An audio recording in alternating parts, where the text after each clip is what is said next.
Let's show what we're made out of. Let's get something down in here to show love and respect. And respect the next man and love him whether he's right or wrong. Vamos mostrar do que somos feitos. Se consigamos algo aqui embaixo para mostrar amor e respeito. E respeitar o próximo e amá-lo, quer ele esteja certo ou errado. If you can just love those who love you, why, the sinners do the same thing. But we are different when Christ has come into our heart. We love those who do not love us. Love the unlovable. Se só consegue amar aqueles que o amam, ora, os pecadores fazem a mesma coisa, mas nós somos diferentes. Quando Cristo entra em nosso coração, nós amamos aqueles que não nos amam. Amamos o que não merece ser amado. And we were unlovable one time too, and Christ loved us until we came to Him. E nós, outrora, também não éramos dignos de ser amados, você sabe. E Cristo nos amou até que viemos a Ele. And then if we be of Christ and Christ is in us, we have that same spirit of fellowship and cooperation and helping to try to move the great load and make life a little easier for our fellow man. E então, se somos de Cristo e Cristo está em nós, temos o mesmo espírito de companheirismo e cooperação, e ajudando para tentar mover a grande carga e tornar a vida um pouco mais fácil para nosso semelhante. A verdade é própria para o homem e a mulher que tem o caráter cristão. Ela não é para qualquer pessoa. A verdade bíblica, a doutrina cristã, é para os chamados e não para os incrédulos. Coisas preparadas para crentes em Cristo Jesus. E que este Jesus nos abençoe e nos fortalecendo. Paulo escrevendo a Timóteo no capítulo 2, verso 14 a seguir, leiamos um pouco de versos. Traze estas coisas à memória, ordenando-lhes diante do Senhor que não tenham contendas de palavras, que para nada aproveitam e são perversão dos ouvintes. Procura apresentar-te a Deus aprovado, como obreiro que não tem de que se envergonhar, que maneje bem a palavra da verdade. Então está aí, senhores pregadores, evangelistas, guarda isso no seu coração se você um dia ouvir isto. Ler eu acredito que você já leu, mas não observou. Deus perdoa as minhas mentiras. Vai nessa. Vai abusando da graça. Escuta o conselho de São Paulo. Ele estava dando esse conselho a Timóteo. Então você se considera como Timóteo, seguidor da palavra, cristão? Vai falando o que você não sabe por aí. Procura apresentar-te a Deus aprovado, como obreiro que não tem de se envergonhar, que maneja bem a palavra da verdade. Não que alguém te contou, mas que você sabe que aquilo é verdade. Mas evita os falatórios profanos, porque produzirão maior impiedade. Toda mentira é profana. Toda mentira profana a quem fala e quem ouve e dá atenção àquela mentira. Olha que coisa! A palavra dessas pessoas que falam falatórios profanos roerá como gangrena. Então Paulo citou nomes, 2 nomes aqui no verso 17, entre os quais são Himeneu e Fileto. Quantos nomes a gente poderia citar aqui? Não vou citar seus nomes. Vocês sabem quem são. Os quais se desviaram da verdade. Desviaram da verdade. E perverteram a fé de alguns. E pervertem. Agora, todavia, o fundamento de Deus fica firme tendo este selo. O Senhor conhece os que são seus. Qualquer que profere o nome do Senhor aparte-se da iniquidade. Você sabe o que é iniquidade. Então aparte-se dela. Ah, Deus vai me tirar da iniquidade. Afaste-se dela. Desvia-te desse caminho da perversidade. Desvia-te desse caminho da iniquidade. Ora, numa grande casa não somente há vasos de ouro e de prata, mas também de pau e de barro, uns para honra, outros, porém, para desonra. Que tipo de vaso é você?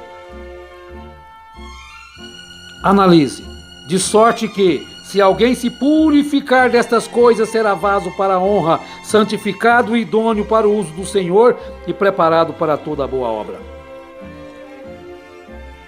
Foge também dos desejos da mocidade e segue a justiça, a fé, a caridade e a paz com os que com um coração puro invocam ao Senhor. Fuja destas coisas infames. Às vezes as pessoas pensam que a vida cristã é apenas uma vida de mordomias, né? Estar deitado em berços esplêndidos. Quando eu aceitei o Evangelho, eu entendi que não era assim. E quando você aceita o Evangelho, você tens que saber que não é para um piquenique que você entrou aí. É para batalhar. É para lutar. E você tem que lutar. E nós temos que lutar. Eu preciso lutar. Por isso Deus nos dá essa armadura para lutarmos contra esses espíritos facciosos, mentirosos, imorais, indecentes. Então eu tenho que estar firme. E os cristãos têm que estar firmes, resistindo ao diabo, resistindo a Satanás com seus ardis. Portanto, você tem que estar armado com esta armadura de Deus, preparado com ela, aparamentado com esta armadura. No demais, irmãos meus, fortalecei-vos no Senhor e na força do seu poder. Revesti-vos de toda a armadura de Deus. Você tem que estar preparado para isto, para estar firme. Portanto, tomai toda a armadura de Deus, para que possais resistir no dia mau, e havendo feito tudo, ficar firmes. Estai, pois, firmes, tendo cingidos os vossos lombos com a verdade, e vestida a couraça da justiça. Oh, mas tem pessoas que só abrem a boca para falar aquilo que não é verdade. E você diz assim, mas isso aí é um ímpio. Não, são pessoas que se acham pregadores do Evangelho. Agora, pensamos que Deus nos levará ao céu sem lutarmos. Devo eu chegar aos céus deitado em berços esplêndidos, quando muitos navegaram em mares de sangue? Pensamos que Deus nos levará ao céu sem lutarmos. Esse evangelho falso do não sofra mais, mas não é assim que Jesus ensinou. Você tem que resistir o diabo. Você tem que resistir às tentações. Você tem que estar firmado para resistir a essas dificuldades, estar pronto para enfrentar essas mentiras, essas calúnias. É desta forma mesmo. Porque o apóstolo São Tiago nos diz no capítulo 4, no verso 7, sujeitai-vos, pois, a Deus, resisti ao diabo e ele fugirá de vós. Isto. Resistir ao diabo. Agora o diabo está ao meu derredor, está ao seu. E São Pedro dá um conselho na sua primeira carta, no capítulo 5, verso 7. Sede sóbrios e vigiai, porque o diabo, vosso adversário, anda ao vosso derredor, bramindo como leão, buscando a quem possa tragar. E você? Tem que vigiar. Vigia os teus lábios. Vigia o que você fala. Se você não vigia, o diabo te vence aí. O diabo te derrota aí. Sai falando alguma coisa. O irmão foi lá a tal lugar pedir perdão. Tudo bem, é uma coisa indecente pedir perdão, né? Mas isso não foi verdade. Pedir perdão de quê? Não pedir para sair. Deus fez com que me tirassem do sistema. Deus fez com que me tirassem do sistema. Não precisa vir aqui mais. Deus fez isto. Então eu não tenho que pedir perdão para ninguém, não. O tempo que trabalhei com garra. Fiz com amor. Fiz com dedicação. Mas, se eu tivesse ido lá para pedir o perdão, como vocês estão dizendo, não tenho que envergonhar não, porque cristão pede perdão mesmo, quando se deve. Você deve pedir perdão, companheiro. E vocês estão falando em verdades. Se não pedir, você vai ficar com essa culpa sobre você. Não precisa pedir para mim não, que eu já te perdoei. Não precisa ninguém pedir perdão para mim. Jesus perdoou, não estava ninguém pedindo perdão. Estevão perdoou, estava apedrejando ele, perdoa-os, eu perdoo. Mas arrependa-te, pare de falar mentira. Romanos capítulo 8. No verso, Romanos capítulo 8. O que diz no verso 3? Porque se viverdes segundo a carne, morrereis. Mas se pelo Espírito mortificardes as obras do corpo, vivereis. Agora, mentira é obra da carne. Ou você está achando que não é mais obra da carne? Evangelistas, pregadores do Evangelho. Para aí, meu amigo. Preste atenção no que você está fazendo. Mentir é obra da carne.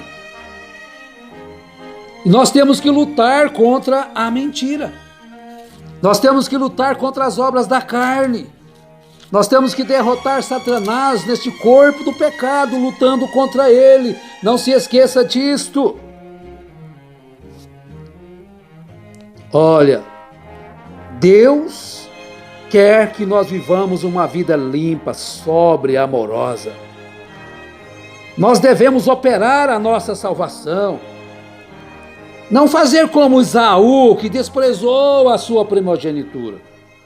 De sorte que, meus amados, assim como sempre obedecestes, não só na minha presença, mas muito mais agora na minha ausência, assim também operai a vossa salvação com temor e tremor. Tenha temor de Deus. Tenha temor de Deus. Administre a tua salvação. Operai a vossa salvação com temor e tremor. Carta de Paulo aos Filipenses, capítulo 2, no verso 12. Ele nos dá esse conselho maravilhoso, esse conselho glorioso, ao qual nós devemos observar. Agora vejamos mais um conselho aqui de São Paulo, na segunda carta a Timóteo, capítulo 2. Tu, pois, meu filho, fortifica-te na graça que há em Cristo Jesus. E seguindo no verso 16, já lemos o 15. Procura apresentar-te a Deus aprovado como obreiro que não tem de que se envergonhar, mas que maneja bem a palavra da verdade. Mas evita os falatórios profanos, porque produzirão maior impiedade. Vejam só. Agora, se você se purificar dessas coisas, se você se purificar dessas imundícies, você então se torna um vaso de honra, e não para desonra. E na primeira carta a Timóteo, capítulo 6, a partir do verso 3, São Paulo nos diz: se alguém ensina alguma outra doutrina e não se conforma com as sãs palavras do nosso Senhor Jesus Cristo e com a doutrina que é segundo a piedade, é soberbo e nada sabe, mas delira acerca de questões e contendas de palavras, das quais nascem invejas, porfias, blasfêmias, ruins, suspeitas, contendas de homens corruptos de entendimento e privados da verdade, cuidando que a piedade seja causa de ganho. Aparta-te dos tais. Quer ficar rico? Seu sonho é isto? Tem que proteger um sistema para você ganhar? Não é aí que é o caminho dos céus, não. Mas é grande ganho a piedade com o contentamento, porque nada trouxemos para este mundo e manifesto é que nada podemos levar dele. Tendo, porém, sustento e com que nos cobrirmos, estejamos com isto contentes. Mas os que querem ser ricos caem em tentação, caem na avareza, que é idolatria. Vão para o inferno como o jovem rico foi, puro, santo, mas idólatra, guardador de todas as leis, de todos os mandamentos, mas um coração idólatra, perverso, avarento. Mas os que querem ser ricos caem em tentação e em laços e em muitas concupiscências loucas e nocivas. Mas tu, ó homem de Deus, foge destas coisas e segue a justiça, a piedade, a fé, a caridade, a paciência e a mansidão. Guardes estes mandamentos sem mácula e repreensão até a aparição de nosso Senhor e Salvador Jesus Cristo. Nós devemos sim deixar a mentira. Ah, Deus faz isso por mim, Ele não vai me deixar mentir. Deus não me deixa mentir. Deixa a mentira, é você que tem que deixar e passe a falar a verdade. E digo isso e testifico no Senhor, Efésios 4:17, para que não andeis mais como andam também os outros gentios na vaidade no seu sentido, entenebrecidos no entendimento, separados da vida de Deus pela ignorância que há neles, pela dureza do seu coração, os quais, havendo perdido todo o sentimento, se entregaram à dissolução, para com avidez cometerem toda a impureza. Mas vós não aprendestes assim a Cristo, se é que o tendes ouvido e nele fostes ensinado, como está a verdade em Jesus. Que quanto ao trato passado, vos despojeis do velho homem que se corrompe pelas concupiscências do engano religioso, e vos renoveis no espírito do vosso sentido, e vos revistais do novo homem, que segundo Deus é criado em verdadeira justiça e santidade, pelo que deixai a mentira e falai a verdade, cada um com o seu próximo. Mas se você ainda tem prazer, se deleita em falar mentira, aonde que você acha que você vai parar? Aonde que você acha que você vai chegar? Bem, mas essas coisas não é para qualquer um. Essas coisas que estamos falando é para crentes, é para cristãos. Se isso não mexe com você, se isso você ignora tudo isso, a palavra de Deus, então você está perdendo tempo pensando que é crente. Pare, dê meia volta e retorne. Agora eu não poderia dizer isso das pessoas que são incrédulos. Vocês têm de contar isso para crentes, porque os incrédulos nunca entenderão isto. Você tem que ter uma mente espiritual para compreender estas coisas. Que Deus nos abençoe, que Deus nos fortaleça, que Deus nos ajude, em nome do Senhor Jesus Cristo. Você seja abençoado e olhe para estas coisas com temor e tremor e administre a tua salvação, em nome de Jesus. Amém.